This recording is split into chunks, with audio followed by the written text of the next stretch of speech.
déjà de ce Conseil des ministres, il était question avec Monsieur le Président de la Transition, Son Excellence, de souligner notre solidarité et nos compassions par rapport au peuple frère du Mali, suite à la perte de l'ancien président de la République, Ibrahima Boubacar Keïta.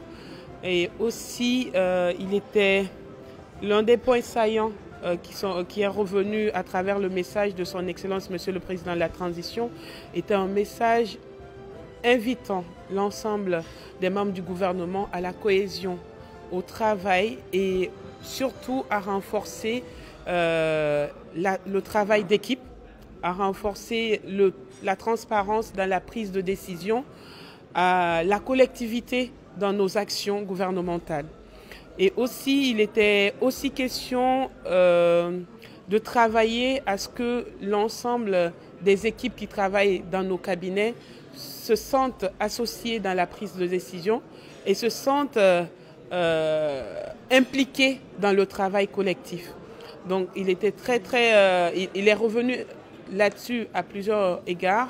Et en second point, il a été évoqué la mise en place du bureau de suivi des priorités gouvernementales. Monsieur le Président de la Transition est revenu sur les objectifs de ce bureau qui sera ici, qui n'est pas un bureau qui va occulter les efforts des différents départements, mais plutôt être là dans l'attente de nos objectifs.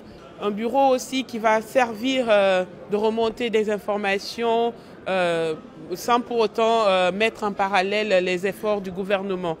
Et tout ça dans un objectif que les Guinéens ressentent nos actions, que les Guinéens revoient la situation du pays améliorée dans son ensemble. Parce qu'à date, vous savez que l'ensemble des Guinéens attendent des résultats concrets pour l'amélioration des conditions de vie de la population. Un troisième point, c'est le message était axé sur la dépersonnalisation. La dépersonnalisation de nos actions, que je l'ai dit à l'entame, c'était aussi d'encourager la transparence et de ne mettre au cœur que l'intérêt suprême de la nation. Voilà. Donc en gros, on peut résumer ces quelques points, les axes sur lesquels les échanges ont porté. Après, les autres actions qui continuent, qui sont au quotidien.